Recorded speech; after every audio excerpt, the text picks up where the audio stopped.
اعوذ باللہ من الشیطان الرجیم بسم اللہ الرحمن الرحیم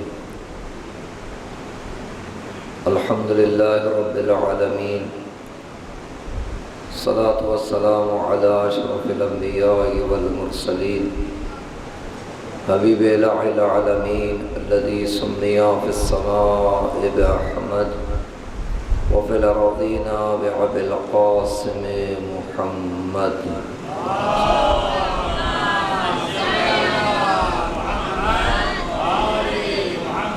وعلى أهل بيته الطيبين الطاهرين المعصومين الذين أذهب الله عنهم الرجس وطهرهم تطهيرا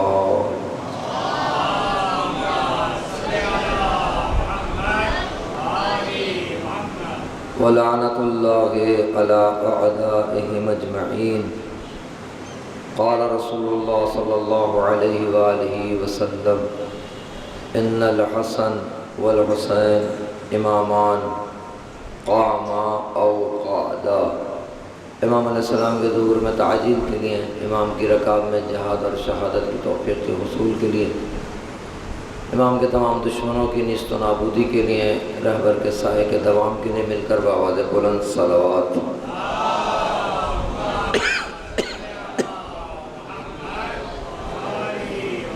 بزرگان محترم اور برادران عزیز، سب سے پہلے آپ تمام حضرات کی خدمت میں آج کے اس پرمسرت و بابرکت روز کی مبارکباد پیش کرتا ہوں، اور ہم سب اپنی جانب سے امام حسن علیہ السلام کی ولادت کی مبارکباد حقیقی وارث سے عزا اور ولا حضرت حجت کی خدمت میں ایک صلوات کے ذریعے سے پیش کرتے ہیں۔ صلوات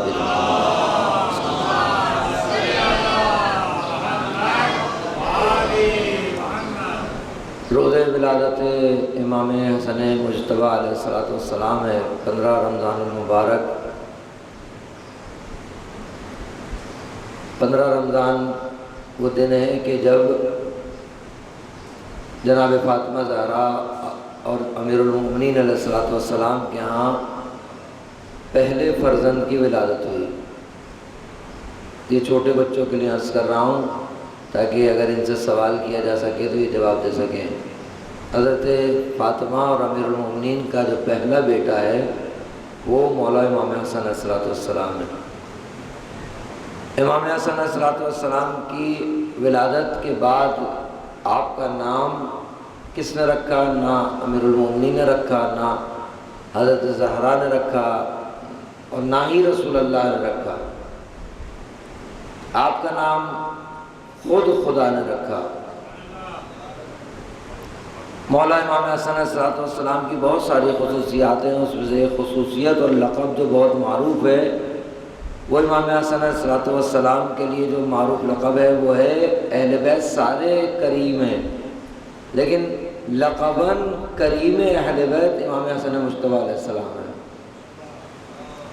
علم کے اعتبار سے، سخاوت کے اعتبار سے، شجاعت کے اعتبار سے اور عصمت کے اعتبار سے، ہر اعتبار سے امام حسن علیہ السلام امام ہیں۔ قرآن کی آیات میں کچھ آیات وہ ہیں جو مخصوص ہیں تمام اہل بیت علیہ السلام کے لیے، جیسے آیت تطہیر، جیسے آیت مباہلہ، جیسے آیت قربہ، یہ ساری آیتیں اور کچھ سورے ہیں جو مخصوص ہیں اہل بیت علیہ السلام سے۔ اور ظاہر ہے ہر آیت اور سورہ جو اہل بیت سے مخصوص ہے اس میں امام حسن علیہ السلام شامل ہیں۔ آیت تطہیر میں اہل بیت جو قرآن نے کہا اس میں امام حسن علیہ السلام شامل ہیں۔ آیت مباہلہ میں ابناءنا میں امام حسن علیہ السلام شامل ہیں۔ آیت مودت میں، آیت قربہ میں قُلْ لَا أَسْأَلُكُمْ عَلَيْهِ أَجْرًا إِلَّا الْمَوَدَّةَ فِي الْقُرْبَى، اس قربہ میں امام حسن علیہ السلام شامل ہیں۔ سورہ کوثر امام حسن علیہ السلام اس کا حصہ ہیں۔ سورہ فجر امام حسن علیہ السلام اس کا حصہ ہے۔ والعصر امام حسن علیہ السلام اس کا حصہ ہے، اور الاخر۔ ویسے تو سارا قرآن اہل بیت فرماتے ہیں، قرآن کا ایک بہت بڑا حصہ ہمارے دشمنوں کی مذمت اور بہت بڑا حصہ ہماری مدحت میں نازل ہوا ہے۔ اور ہر وہ چیز جو اہل بیت کی مدحت میں نازل ہوئی ہے قرآن میں، وہ امام حسن علیہ السلام کے لیے ثابت ہے۔ اسی طریقے سے پیغمبر ختمی مرتبہ صلی اللہ علیہ وآلہ وسلم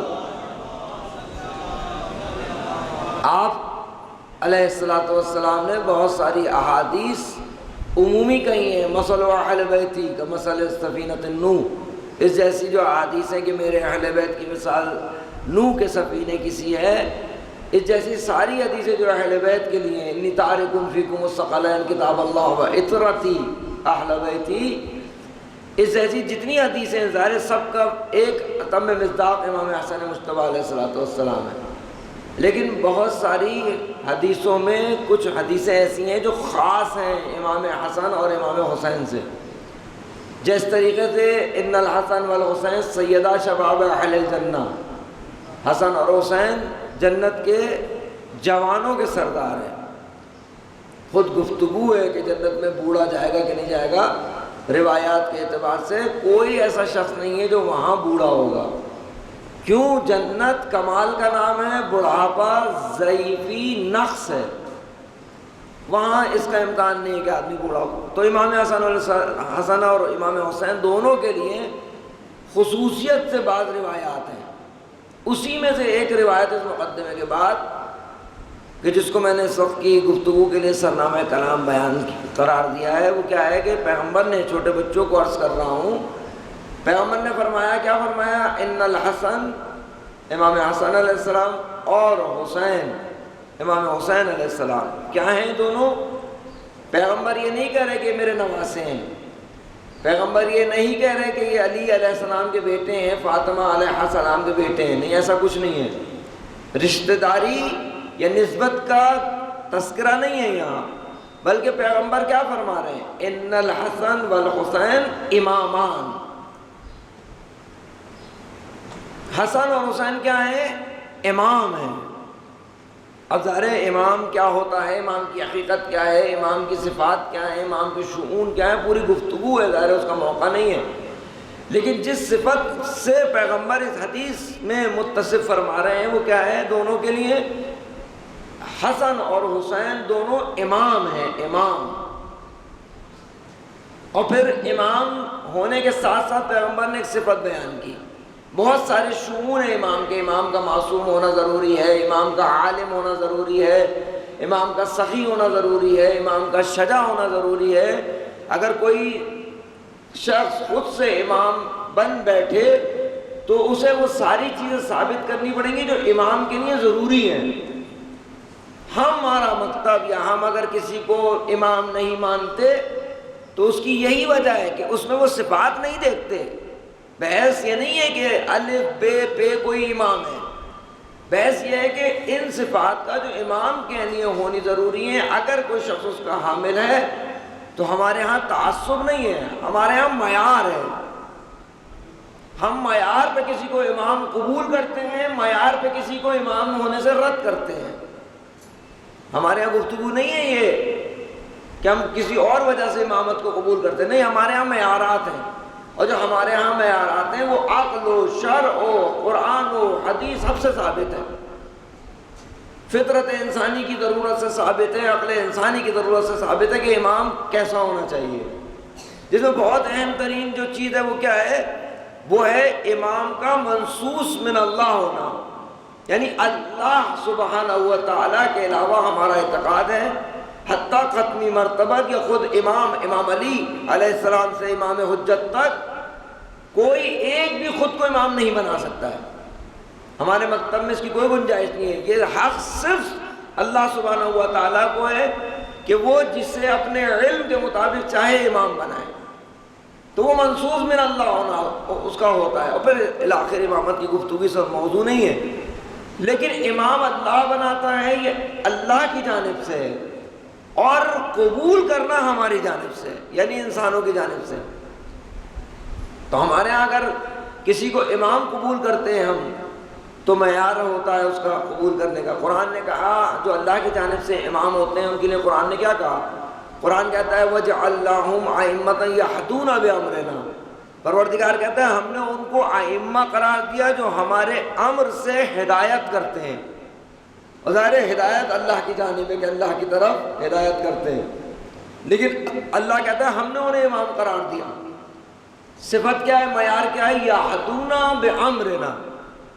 امام جو ہوتا ہے وہ کیا ہوتا ہے، وہ ہدایت کرتا ہے اللہ کے امر سے. تمام ائمہ جو اللہ کی جانب سے ہوتے ہیں. دوسرا گروہ جس کو خدا نے قرار دیا، کہا وَجَعَلْنَاهُمْ أَئِمَّةً يَدْعُونَ إِلَى النَّارِ. یہ دوسرا گروہ ہے جسے رد کرتا ہے قرآن. اور جب قرآن رد کرتا ہے تو ہر ذی عقل انسان اسے رد کرتا ہے. قرآن کیا کہتا ہے، وَجَعَلْنَاهُمْ أَئِمَّةً يَدْعُونَ إِلَى النَّارِ. پروردگار، اور عجیب گفتگو ہے، پروردگار اسے بھی، اس گروہ کو بھی کہہ رہا ہے کہ ہم نے انہیں امام قرار دیا جو کیا کرتے ہیں، جہنم کی دعوت دیتے ہیں. دونوں قرآن کی آیتیں ہیں. وَجَعَلْنَاهُمْ يَهْدُونَ بِأَمْرِنَا وَجَعَلْنَاهُمْ أَئِمَّةً يَدْعُونَ إِلَى النَّارِ. دونوں کو خدا کہہ رہا ہے کہ ہم نے انہیں امام قرار دیا، وہ ہمارے امر سے ہدایت کرتے ہیں. ہم نے انہیں امام قرار دیا جو جہنم کی دعوت دیتے ہیں.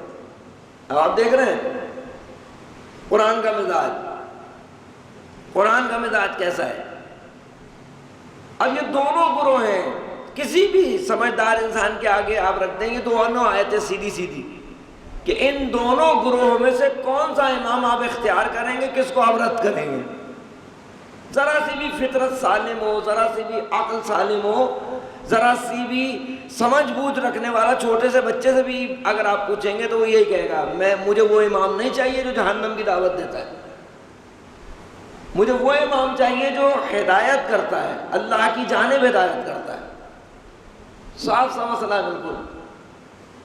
اب یہ امام کا تصور ہے، کوئی ایک امام وہ ہے جس کو قرآن نے قبول کیا، ایک امام وہ ہے جس کو قرآن نے رد کیا ہے. اب مرحلہ اصلی کیا ہوتا ہے، مرحلہ اصلی ہوتا ہے انتخاب امام کا، کہ آپ کسی کو امام انتخاب کریں. تو ہم نے گزارش کی کہ وہ معیارات ہیں جس کے ضمن میں آپ امام کو قبول کرتے ہیں. لیکن جب مسئلہ آتا ہے، پیچیدگی ہوتی ہے، جب مسئلے میں مسئلہ الجھتا ہے، جب دو امام آ کے سامنے دعویٰ کریں اور آپ کے ہاتھ میں معیار بھی بہت محکم نہ ہو، تو اس صورت میں کیا ہوگا. تاریخ کا آپ مشاہدہ کریں، لوگوں نے مشکلات کا شکار ہوئے. لوگ باقاعدہ مولا کائنات علیہ السلام کے زمانے میں اگر بعد از رحلت پیغمبر آپ دیکھیں، جو 25 سال کا امیر المومنین کا زمانہ ہے، لوگوں نے انتخاب کیا کہ نہیں کیا؟ کسی کو تو انتخاب کیا نا خدا نے، لوگوں نے. اس کے بعد پھر جب خصوصاً وہ جو 3 جنگیں امیر المومنین نے لڑی، جمل ہے، صفین ہے، نہروان ہے، اس کو آج ہم سمجھتے ہیں بہت آسان ہے انتخاب کرنا. ہم سمجھتے ہیں کوئی مسئلہ ہی کوئی نہیں ہے انتخاب میں. ایسا نہیں ہے، بہت مشکل مرحلہ ہے. ماضی کے انتخاب کرنے والوں یا انتخاب نہ کرنے والوں کو آپ سمجھ لیں یہ بہت آسان ہے، کیونکہ چیزیں صاف ہو جاتی ہیں، چیزیں واضح ہو جاتی ہیں، چیزیں روشن ہو جاتی ہیں. جمل میں خود کو محسوس کریں کہ آپ خود کھڑے ہیں. میں اپنے آپ کو فرض کروں جمل میں خود کھڑا ہوں. جمل کے اندر، جنگی جمل کے اندر دونوں مقابل جو ہیں، ایک طرف امیر کائنات ہیں، دوسری طرف جو لوگ کھڑے ہیں کوئی چھوٹی شخصیات نہیں ہیں،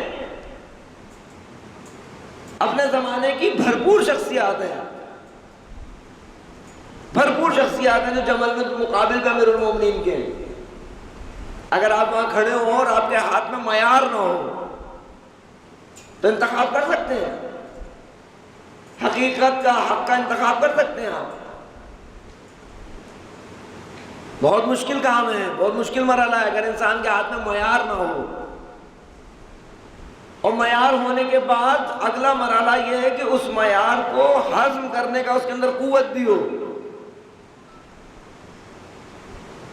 ہضم کرنے کی قوت نہیں ہوگی، انتخاب میں اشتباہ ہوگا، غلطی ہوگی.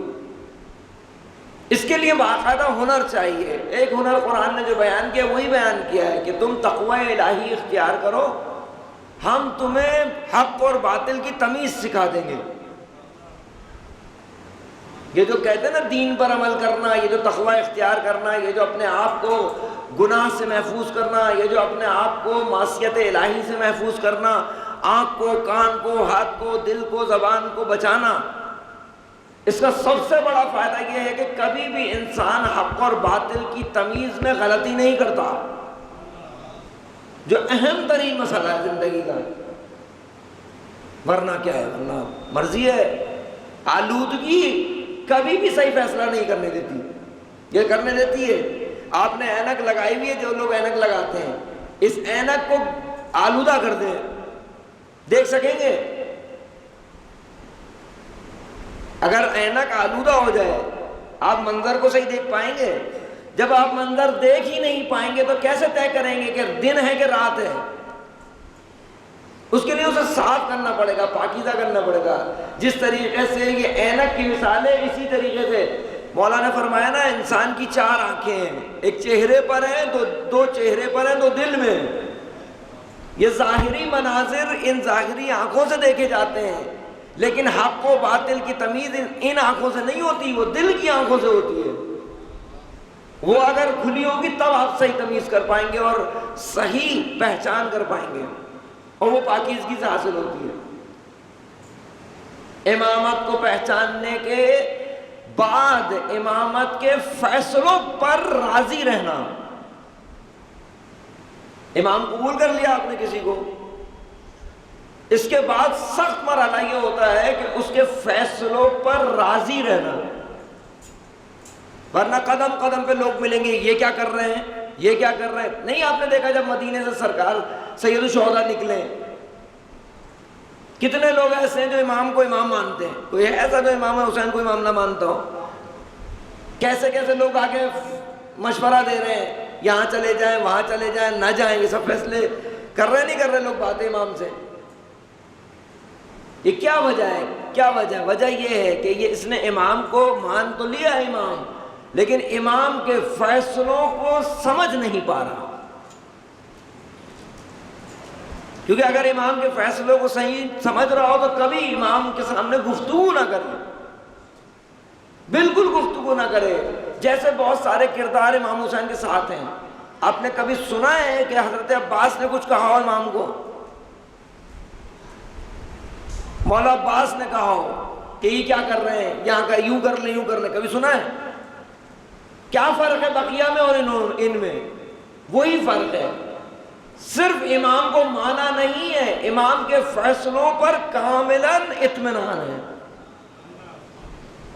کہ جو امام کر رہا ہے وہ ٹھیک ہے، کیونکہ امام ہے۔ انتخاب کو بہت دقت کرنی پڑتی ہے، جب آپ امام کو انتخاب کرتے ہیں تو بہت دقت کرنی چاہیے، لیکن جب صحیح امام کا انتخاب کر لیا اب صرف اس کی اطاعت کرنی ہے۔ یہ بنیادی مشکل ہے لوگوں کی۔ اول حضرت آدم کے زمانے سے کیا فرق ہے جناب حابیل اور قابیل میں؟ وہ بات جو حابیل سمجھ رہے ہیں قابیل نہیں سمجھ پا رہا۔ پہلا انسان ہے، دوسرا انسان ہے، نہیں سمجھ پا رہا وہ بات جو حابیل سمجھ رہے ہیں اور قابیل نہیں سمجھ پا رہا۔ اور خدا نے اس کو بیان بھی کیا قابیل کیوں نہیں سمجھ پا رہا، کیوں نہیں خدا نے قرآن قبول کی قابیل کی؟ جو دلیل ہے قرآن میں، دونوں کو حکم ہوا نا کہ قربانی لے کے آؤ۔ جب یہ طے ہوا کہ میں بہتر ہوں یا حابیل بہتر ہے تو کیا کہا خدا نے؟ خدا نے کہا قربانی پیش کرو۔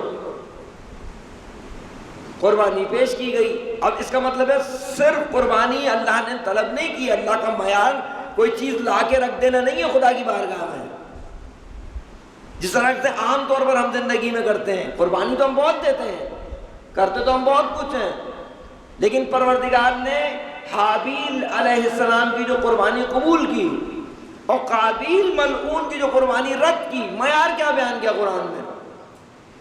قرآن کہتا ہے انما یتقبل اللہ من المتقین۔ خدا صرف انما ہے، انما کو آپ سے بہتر کون سمجھے گا؟ حصر پروردگار کہہ رہا ہے فقط خدا متقین سے قبول کرتا ہے۔ تقوی نہیں ہوگا قبول نہیں کروں گا، خرچ کرے جاؤ جو چاہے خرچ کرے جاؤ، کیونکہ خرچ کرنا کافی تھوڑی ہے، اصل تو یہ ہے کہ عند اللہ مقبول ہوا کہ نہیں ہوا. بس کا مطلب ہے قابیل تقوی سے خالی ہے، اور جب تقوی سے خالی ہے تو اس کو سمجھ میں نہیں آ رہا کہ جناب آدم جو اللہ کا نمائندہ ہے کیا چاہتا ہے. اس معاملے سے لے کے آج تک امام حسن علیہ السلام اب صلح فرما رہے ہیں، جہاں ہمارا موضوع ہے. امام علیہ السلام صلح فرما رہے ہیں. کس سے صلح فرما رہے ہیں؟ مقابل سے جس سے آپ کے بابا نے ہمیشہ جنگ کی. مسلسل جنگ ہے، مسلسل اس خاندان سے جنگ ہے. پیغمبر کے زمانے سے رسول اللہ کے بعد امیر المومنین کی جنگ ہے، مسلسل اس خاندان سے جنگ ہے. یہ نماد باطل ہے، باطل کی نشانی ہے جس سے جنگ کرنی ہے. اب حق کا نمائندہ آ کر، بات کرتا ہوں آگے چل کے کہ کیوں صلح کی. حق کا نمائندہ آپ اس زمانے میں ہے، میں اس زمانے میں ہوں. حق کا نمائندہ آ کر اس سے صلح کرتا ہے. ہضم کر لیں گے، ہضم ہو جائے گا. اور باقاعدہ بعض لوگوں نے آ کے کہا بھی، مولا علیہ السلام قریبی ترین لوگ ہیں جنہوں نے آ کے اعتراضات کیے ہیں امام پر، بری زبان تک استعمال کیے. کیا ہمیشہ آپ کے بابا اس آدمی سے اس نیٹ ورک سے لڑتے رہے؟ آپ نے آ کے سرنڈر کر دیا. اب میں اور آپ وہاں ہیں، اسی زمانے میں ہیں، کیا فیصلہ کرتے؟ کیونکہ دیکھیں تاریخ کو اگر بیان کرنا ہوتا ہے تو اس لیے نہیں بیان کرنا ہوتا کہ ہم اور آپ فقط تاریخ کو سنیں. بیان تاریخ عبرت کے لیے ہے، بیان تاریخ عبرت کے لیے ہے. آج اگر میں اور آپ تاریخ سے عبرت نہیں لے رہے تو یہ کوئی بیٹھ کر کوئی باتیں کرنا، تاریخی واقعات بیان کرنا کوئی فائدہ مند نہیں ہے. قرآن نے جو تاریخی قصے نقل کیے ہیں تو قرآن کو تاریخ کے قصے کی کتاب نہیں ہے. قرآن اگر قصہ تاریخ بیان کرتا ہے تو اس میں یہی کہتا ہے. سورہ یوسف جو سب سے بہترین قصہ جس کو قرآن نے کہا ہے، احسن قصص کہا ہے، اس کے آخر میں یہی کہا ہے کہ یہ پورا قصہ کیوں ہے؟ عبرت. صاحبان عقل کے لیے عبرت ہے یہ قصہ. تو تاریخ کو نقل اس لیے کیا جاتا ہے تاکہ عبرت لے. وہ کون سی عبرت ہے؟ وہ عبرت یہ ہے کہ میرا فیصلہ آج امامت کے سلسلے سے کیا ہے. آیا میں امامت کے کیے ہوئے فیصلوں پر راضی ہوں، مطمئن ہوں، اور میرے اندر کوئی شک و شبہ تشویش ہے کہ نہیں ہے؟ تو میں نے فیصلہ کرنا ہے، کیونکہ کل میں خود تاریخ کا حصہ بن جاؤں گا. بنوں گا کہ نہیں بنی؟ آج سے 200 سال بعد میں خود تاریخ کا حصہ ہوں. تاریخ مجھے بھی نقل کرے گی، میرے کردار کو بھی نقل کرے گی کہ میں نے اپنے زمانے میں امامت کے ساتھ کیا رویہ اختیار کیا. ایسا نہیں ہے کہ ہم اور آپ تاریخ کا حصہ نہیں بنیں گے. تو تاریخ میں اگر فیصلے ہوتے ہیں ان کو تحلیل کرنے کے کچھ راستے ہوں گے کہ نہیں ہوں گے. امام حسن علیہ السلام صلح فرما رہے ہیں، تاریخ میں ہم نے پڑھا، اور انہی کے بھائی کیا کر رہے ہیں؟ سب سے زیادہ اہم یہی مسئلہ ہے نا. امام حسن علیہ السلام نے صلح کیوں کی جبکہ امام حسین علیہ السلام نے تلوار کھینچی؟ مولا حسین علیہ السلام قیام فرما رہے ہیں تلوار کے ذریعے، امام حسن علیہ السلام صلح فرما رہے ہیں. یہ سوال بنیادی سوال ہے نا، اصلی سوال یہی ہے. تو آپ بتائیے، یہ دو بھائی الگ الگ مزاج کے لوگ ہیں.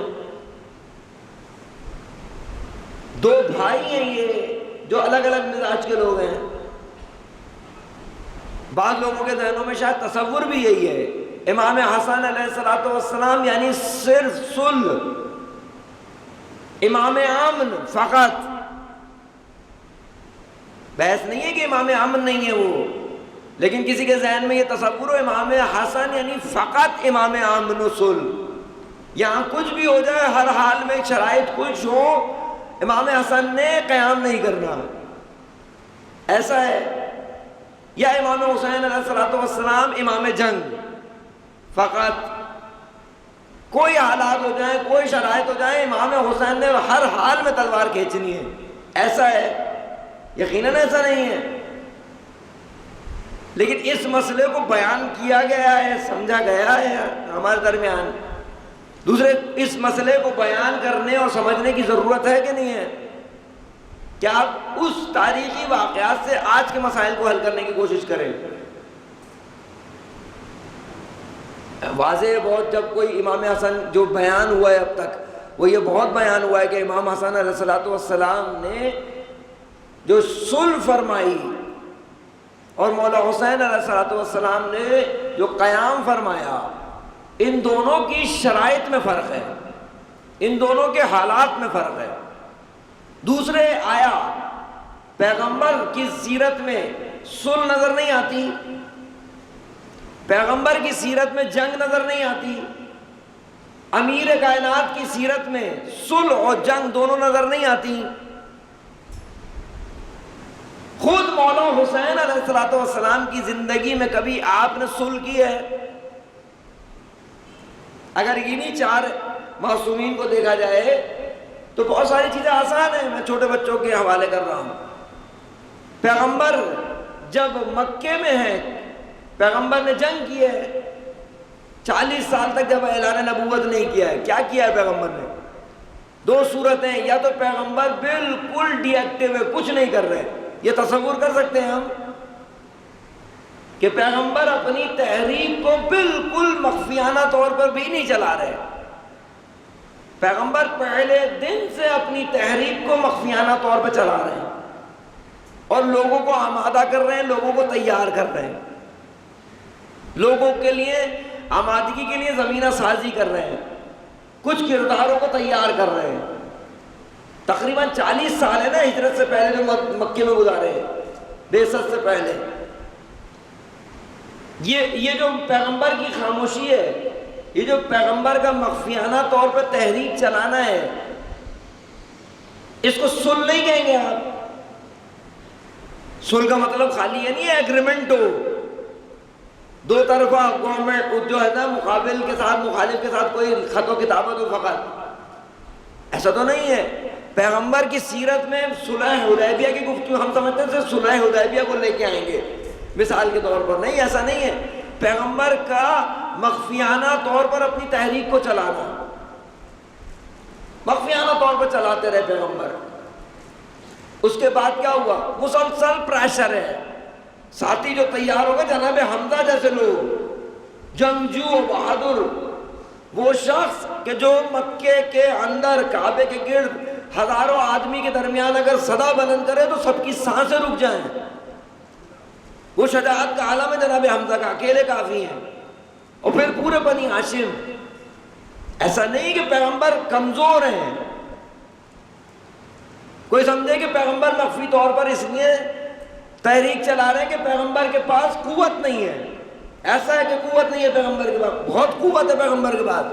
کوئی ٹک سکتا بنی ہاشم کے مقابلے پہ؟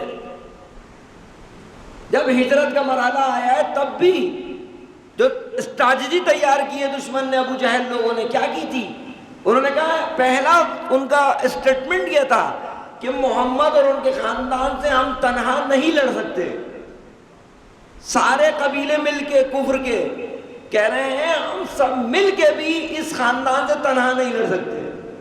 یہ ان کی شجاعت کا عالم ہے اس خاندان کی، اور اس خاندان کے روب کا عالم ہے. کوئی کہے کہ پیغمبر اس لیے مخفیانہ تحریک چلا رہے ہیں کہ ابھی جو ہے نا پیغمبر کے پاس قوت نہیں ہے، پیغمبر کا خاندان اکیلا کافی ہے. اب آپ بتائیے قوت کے ہوتے ہوئے مخفیانہ تحریک چلانے کا کیا سبب ہے؟ سوال نہیں ہے. کوئی ایسا ہوتا ہے کہ قوت کے ہوتے ہوئے بھی مخفیانہ تحریک چلائے؟ اس کا مطلب ہے کوئی راز ہے جسے سمجھنے کی ضرورت ہے. یہی مرحلہ جب ہجرت کے بعد جاتے ہیں بے چین ہیں. جناب آپ کو معلوم ہے، آپ نے دیکھا بھی ہوگا دی میسج میں، پہلی شہیدہ جناب سمیہ خاتون، جناب ہمارے عصر کی والدہ اور ان کے والد محترم جن کو دشمن نے شہید کیا ہے، پہلی شہیدہ خاتون راہ اسلام کی جناب سمیہ خاتون. معلوم ہے کیسے شہید کیا ہے؟ اتنا ظلم ہے، قید خانوں میں، اور انہوں نے کفار نے لوگوں کو جو ذرا سا اسلام کی طرف راغب ہوتا ہے اس کو فوراً جو ہے نا زدوکوب کرتے ہیں، اس کو ظلم کرتے ہیں، اسے ختم کرتے ہیں۔ جناب سمیہ خاتون کے پیروں میں ایڑیوں میں رسی باندھ کے دونوں طرف گھوڑوں کو دوڑا دیا گیا ہے۔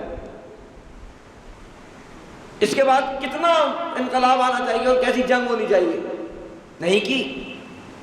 اور پیغمبر ظاہر ہے مأمور ہے حکم الہی کے، جب تک حکم الہی نہیں ہوگا نہیں ہوگی جنگ۔ حالانکہ جناب حمزہ بار بار، جناب جعفر طیار جیسے لوگ بار بار پیغمبر سے کہتے ہیں کہ جنگ کریں، آپ نے ہجرت فرما لی، جنگ نہیں کی،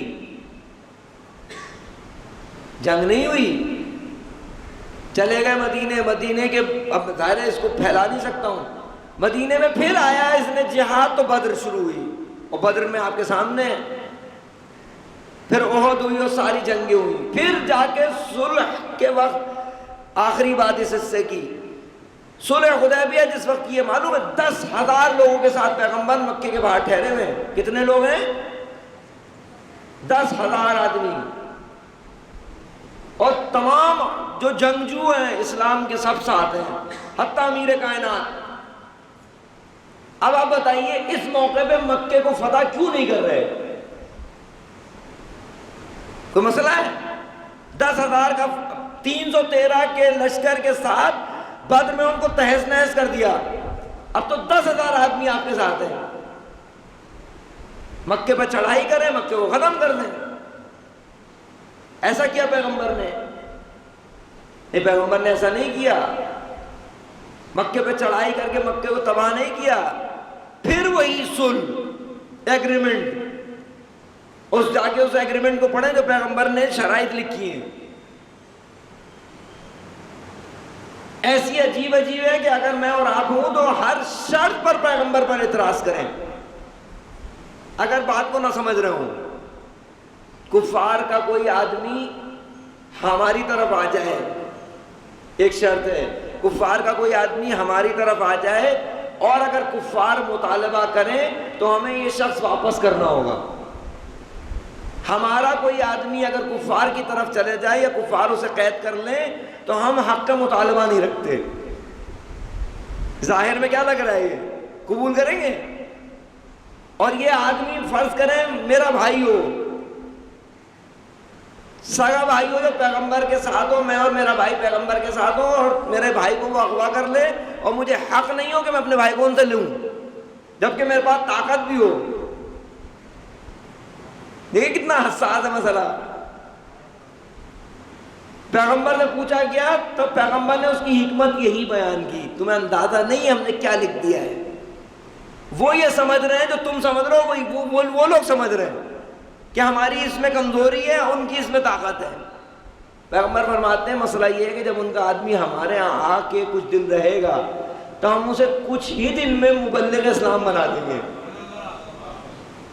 وہ ان کے ہاں جا کے ہماری بات کرے گا، اور اگر ہمارا آدمی ہم سے ٹوٹ کے وہاں چلا جائے تو ہمیں ویسے ہی اس کی ضرورت نہیں ہے۔ دیکھ رہے ہیں اب اس معاہدے پر پیغمبر دستخط فرما رہے ہیں۔ اب آپ اور میں وہاں ہوں تو شک ہوگا کہ نہیں ہوگا کہ یہ کیا ہو رہا ہے؟ 10,000 آدمی کے ساتھ طاقت کے ساتھ پیغمبر موجود ہیں، اور آپ نے دیکھا فتح مکہ میں جب آئے ہیں پیغمبر تو فتح بھی کیا مکہ کو۔ دوسرے پیغمبر یا حق سارے نمائندے بارہا اس بات کو جانتے ہیں کہ ہم جو صلح کریں گے، چونکہ ہم حق کے نمائندے ہیں، ہر صلح کے آگے یہ بات لکھی جاتی ہے، اور قاعدہ صلح یہ ہے کہ جب تک طرفین اس معاہدے پر عمل کریں گے تو یہ صلح ہے، اس کے بعد یہ ختم ہے اگر ایک بھی مخالفت کرے۔ یہ صلح کا قاعدہ ہے، اور حق کا نمائندہ خوب جانتا ہے کہ باطل کبھی بھی اس صلح پر باقی نہیں رہے گا۔ اسے حق کے نمائندے کو اسے ٹائم چاہیے ہوتا ہے۔ 10 سال کا معاہدہ تھا، پیغمبر اور جناب بلال جیسے لوگ اور دیگر اصحاب جو سمجھدار تھے سب نے کہا کہ ہمارے پاس بہت وقت ہے تبلیغ اسلام کرنے کا، کیونکہ جیسے صلح ہوگی تو جنگ بندی ہو جائے گی، جنگ بندی ہو جائے گی تو امن ہو جائے گا، امن ہوگا تو تبلیغ اسلام آسان ہو جائے گی۔ جنگ میں نہیں ہو سکتی ہے تبلیغ اسلام، ہدایت کا سلسلہ آزاد نہیں ہو سکتا. مولا کائنات نے بھی یہی کیا. 25 سال مولا کائنات تلوار رکھے کیوں خاموش ہیں؟ اس 25 سال سے پہلے کا علی اور اس 25 سال کے بعد کا علی دونوں جگہ تلوار نکالے ہوئے نظر آئے ہیں. ان 25 سال میں اگر تلوار رکھی ہے تو کوئی حکمت ہوگی کہ نہیں ہوگی؟ وہی حکمت سمجھنے کی ضرورت ہے. وہی حکمت اگر آپ کے میری سمجھ میں آ جائے گی تو بڑی مشکل حل ہو جائے گی, بڑے مسائل حل ہو جائے گی. مولا حسن علیہ السلام کی جو صلح ہے, اب ان سارے مقدمات کے بعد اب مولا حسن علیہ السلام کی صلح کو دیکھیں. شیعوں کو کمزور کرنا, مولا حسن علیہ السلام حکومت کر رہے ہیں 5-6 ماہ کی جو حکومت ہے, اس حکومت کو کمزور کرنا, جبکہ راستہ نہیں ہے اس کے پاس, مقابل کے پاس, کہ وہ حملہ کرے, وہ آخر حملہ کرے, کیونکہ یہاں ظاہری طور پر مضبوط ہیں, بہت مضبوط ہے ظاہری طور پر, لیکن داخلی طور پر, ظاہر طور پر تو بڑی شان و شوکت ہے, بہت بڑا لشکر ہے مولا حسن کا. یہی لشکر داخلی طور پہ کیا حال ہے اس کا؟ تو آپ نے جنگ کا منظر دیکھا ہوگا, جو جنگ ہے فقط خیموں کے باہر اشرفیاں لٹکی ہیں تو بڑے بڑے سردار ٹوٹ کے چلے گئے. اسی جنگ کے دوران مولا حسن علیہ السلام کو سواری پہ خنجر مارا گیا, رات کی تاریکی میں آ کے زخمی کیا, مسلح کھینچ لیا گیا ہے. وہ مین جو سردار ہیں, منافق سردار, وہ سب بک گئے. اچھا آپ کہیں پھر بھی ہر حال میں امام حسن علیہ السلام قیام کریں, آخر کیا ہوگا؟ اہم سوال, آخر کیا ہوگا؟ شہید ہو جائیں گے. تو شہادت تو ہماری میراث ہے, بعض لوگ جو کہتے ہیں. تو کیا ہر حال میں شہید ہونا کامیابی ہے؟ بعض لوگ کہتے ہیں مولا حسین نے بھی تو آخر شہادت کا انتخاب کیا. ایسے عجیب اعتراض ہیں, عجیب سوال ہیں.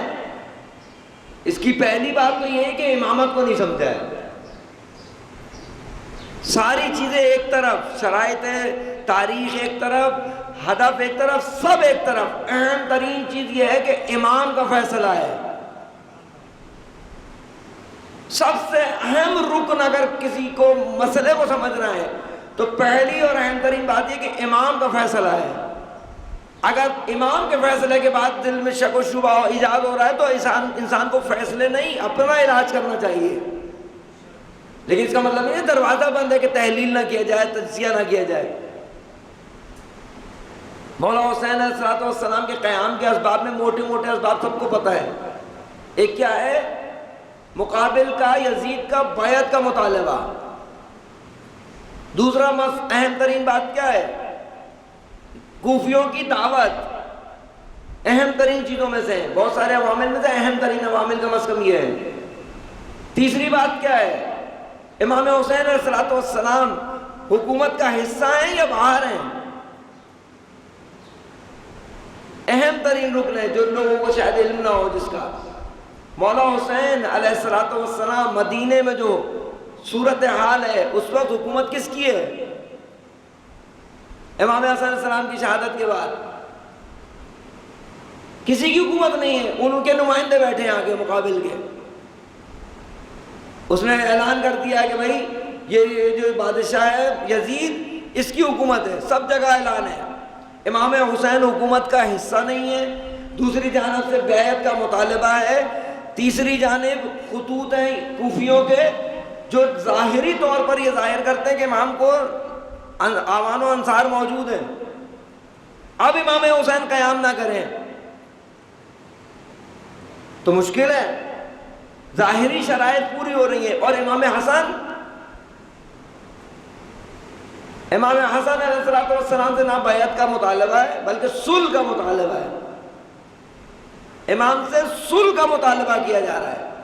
دوسرا مسئلہ کیا ہے؟ امام کو کوئی نصرت نہیں کر رہا. امام کے اپنے جو بڑے بڑے جرنیل ہیں وہ بک گئے, لشکر پسپا ہو چکا ہے. تیسرے مسئلے میں خود امام حاکم ہے, حکومت امام کے ہاتھ میں ہے. مدینے میں امام حسن علیہ السلام حاکم ہیں اور شام میں معاویہ حاکم ہیں، جن کے درمیان یہ مسئلہ ہے۔ یہ شرائط ایک جیسی ہیں مختلف ہیں؟ یہ ساری شرائط ایک جیسی نہیں ہے، سب بالکل مختلف ہیں۔ دوسرے پیغمبر کی سیرت سے ہم نے دیکھا مہم یہ نہیں ہے کہ قیام کیا جائے، مہم یہ نہیں ہے کہ صلح کی جائے، اہم ترین گفتگو یہ ہے کہ نظام ہدایت آگے بڑھے تا قیام قیامت نظام ہدایت محفوظ ہو۔ کیونکہ ائمہ جس بھی دور میں آتے ہیں 50 60 70 سال کا زمانہ جو ہر امام کا ہوتا ہے، وہ صرف اس زمانے کے لیے کام نہیں کرتا، نظام ہدایت آتا قیام قیامت کام کیا جاتا ہے، ان کی نگاہیں آخر زمانے تک ہوتی ہیں۔ آپ یہ بتائیے، ایک بات تو یہ ہے کہ لوگ یہ کہتے ہیں نا صلح امام حسن کا مطالبہ نہیں ہے، صلح معاویہ کا مطالبہ ہے، تو جو مطالبہ کرتا ہے وہ صلح کر رہا ہوتا ہے یا جو مطالبہ نہ کر رہا وہ صلح کر رہا ہوتا ہے؟ کوئی یہ کہتا ہے امام حسن نے صلح کی، امام حسن نے صلح نہیں کی ہے، معاویہ نے صلح کی ہے۔ اور دوسرے اہم بات کیا ہے، جا کے دیکھیے متن جو امام نے شرائط لکھی ہیں۔ اب آپ ایسے سارے وہ کام میرے اور آپ کے درمیان میں ایک صلح ہو، ایک ایگریمنٹ ہو، اور میں اس میں لکھوں ہر وہ کام جو آپ نہ کرتے ہو، جو آپ نے کیا ہی نہ ہو ابھی تک، میں وہ کروں کہ آپ یہ نہیں کریں گے، آپ یہ نہیں کریں گے، آپ یہ نہیں کریں گے، آپ یہ نہیں کریں گے، تو آپ بھی مجھ سے کہیں گے نہیں کہ ہم کرتے کب ہیں یہ۔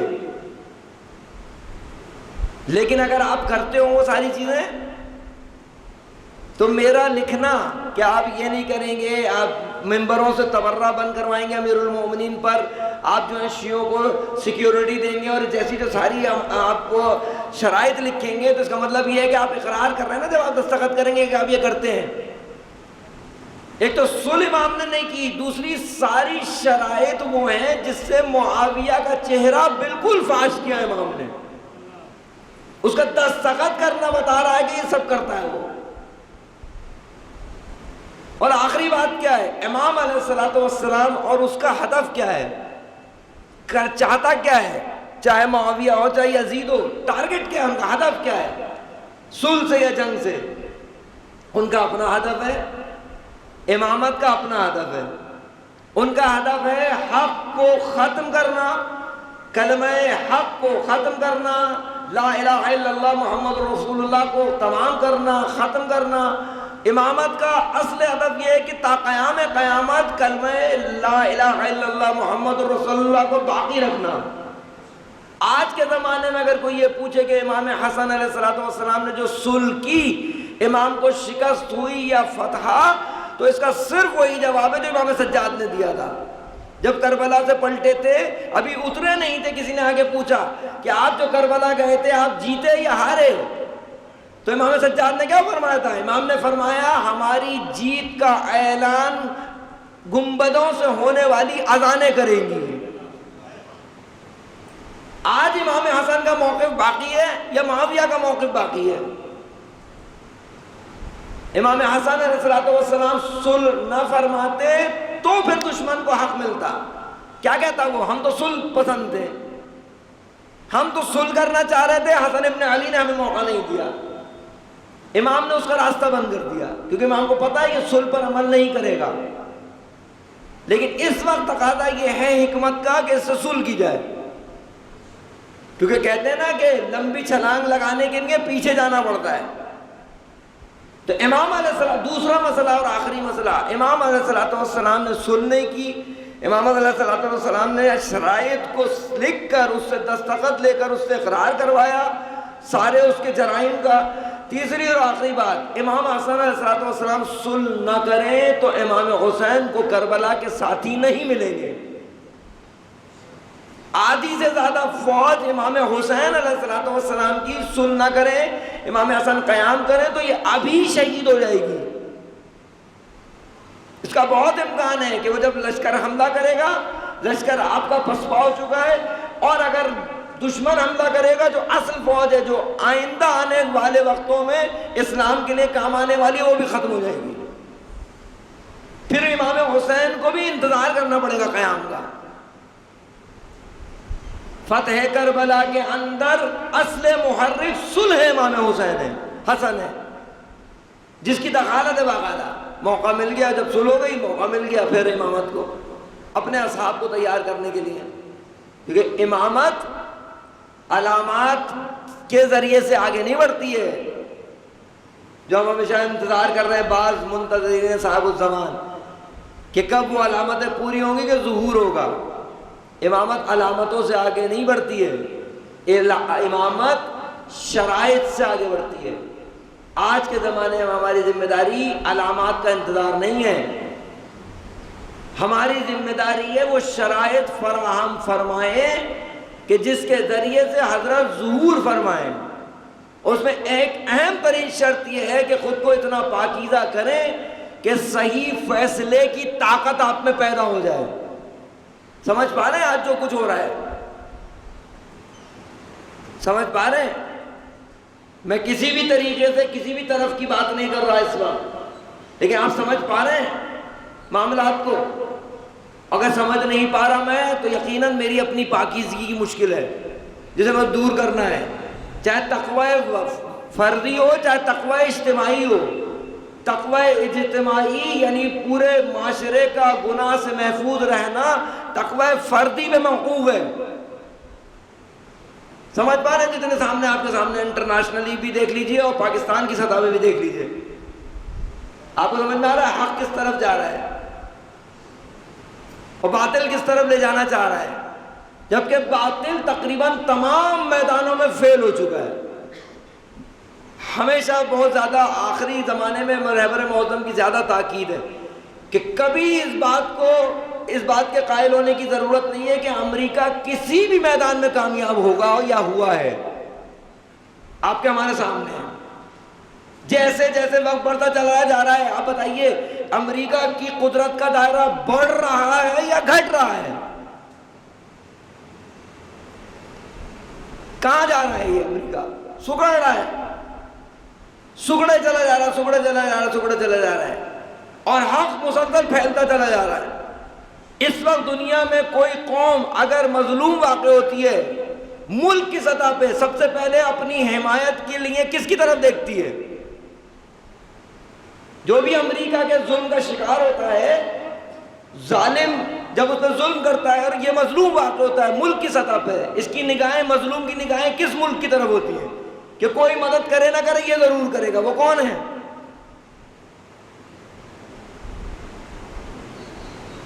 ظالم کو بھی دنیا پہچان رہی ہے، مظلوم کی بھی حمایت بھرپور ہو رہی ہے پوری دنیا میں۔ آپ کے ہمارے سامنے ہے، گالی بن گیا ہے یزید کی طریقے سے امریکہ۔ حکومتی سطح کی بحث نہیں ہے، دنیا کا فرد امریکہ سے متنفر ہے، دنیا کا فرد، اور اس کو اس حال میں لانے والے کون ہیں؟ کون ہے جو امریکہ کو جنہوں نے اتنا متنفر کر دیا ہے، جنہوں نے امریکہ کے ظلم سے نقاب الٹی ہے، سوائے علی ولی اللہ کہنے والوں کے، سوائے علی ولی اللہ کا پرچم اٹھانے والوں کے، کنہوں نے امریکہ کے چہرے سے نقاب الٹی ہے، اس کے ظلم سے نقاب الٹی؟ محسوس کر سکتے تھے آپ آج سے 30-40 سال پہلے جائے انقلاب جس وقت آیا ہے، جب اس وقت امام خمینی نے فرمایا، وہ ایک ایک بات سچ ہوتی نظر آ رہی نہیں آ رہی؟ سید حسن کا کہنا ہے، سید مقاومہ سید حسن نصر اللہ فرماتے ہیں، تقریباً ان کا 2-2.5 گھنٹے کا انٹرویو موجود ہے البلاغ کے چینل پر، اور باقاعدہ اردو میں ٹرانسلیٹ ہوا ہے، سننا چاہیے ہر آدمی کو، جس میں انہوں نے فرمایا میری زندگی کا تجربہ، وہ کہتے ہیں میری زندگی کا تجربہ یہ ہے کہ جتنے ڈائلاگ میرے سید علی خامنہئی کے ساتھ ہوئے ہیں، جتنی چیزیں رہبر نے مجھے بیان کی ہیں، جتنی چیزیں انہوں نے فرمائی ہیں، چاہے وہ گزر چکی ہوں چاہے آنے والی ہوں، کوئی ایک ایسی چیز نہیں ہو کہ انہوں نے کہا ہو غلط ہوئی ہو۔ اس کا مطلب کیا ہے؟ اس کا مطلب وہی ہے یہ وہ لوگ ہیں جو امامت سے مرتبط ہیں، اور کیا خوب کسی نے کہا ہے جب غلاموں کا یہ عالم ہے،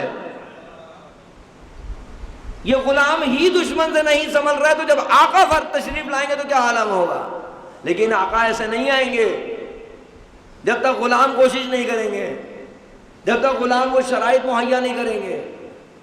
امریکہ اور ایران میں فرق نہ سمجھنا سب سے بڑی حماقت ہے۔ کوئی یہی نہیں فرق کر سکے کہ امریکہ اور ایران میں کیا فرق ہے۔ ایران کو فقط ایک ایرانی ملک سمجھتا رہے فقط۔ کتنا سامنے کا آج کا مسئلہ تو یہ ہے، اس میں صحیح فیصلہ کر پا رہے ہیں، بات کو صحیح سمجھ پا رہے ہیں۔ ظاہر ہے یہ تو بہت لمبی گفتگو ہے، اگر اس سے نکلتے ہیں تو لڑا دیں گے پھر آغا سیستانی اور خامنائی، پھر اور درگیری۔ محسوس کرے جو بھی ظہور کے خلاف گفتگو کرے وہ دشمن ہے، جو بھی ظہور کو دور کرنے کی سازش کرے وہ دشمن ہے، اس سے برات کریں حسن اور بصیرت کے ساتھ، اس سے برات کریں، کیونکہ ظہور مسلسل آگے بڑھ رہا ہے، ہمیں اس کے ساتھ ہونا ہے۔ خدا نہ خواستہ ایسا نہ ہو ظہور اپنا قدم آگے بڑھا جائے اور ہم پیچھے رہ جائیں، کیونکہ جب سنت الہی جاری ہوتی ہے تو کسی کا انتظار نہیں ہوتا پھر، اور اب وقت وہ ہے کہ سنت الہی کے جاری ہونے کا زمانہ ہے۔ تو ہمیں چاہیے کہ ہم صحیح طور پر اپنے آپ کو پاکیزہ کریں تاکہ ہونے والے فیصلوں کو صحیح سمجھ سکیں۔ صلوات محمد و آل محمد پر بار الہ ہماری اس عبادت کو قبول و منظور فرما، بار الہ میں دین کو سمجھنے کی توفیق عنایت فرما۔ پروردگار تجھے واسطہ امام زمانہ کا، ہمیں دین کی صحیح خدمت کرنے کی توفیق عنایت فرما۔ بار الہ امام کے ظہور میں تعجیل فرما، امام کی رکاب میں جہاد اور شہادت نصیب فرما، امام کے تمام دشمنوں کو نیست و نابود فرما، رہبر کا سایہ ہمارے سروں پر دوام فرما۔ ربنا تقبل هذا القلیل، ایک مرتبہ سورہ الحمد، 3 مرتبہ سورہ اخلاص، جملہ حاضرین مومنین کے مرحومین کے لیے، بانیان کے مرحومین کے لیے، شہداء، شہید راہ ظہور شہید قاسم سلیمانی، ان کے رفقا شہید استاد شہید عارف حسین الحسینی، امام خمینی علیہ الرحمت، تمام کے لیے رحم اللہ من قرأ الفاتحہ۔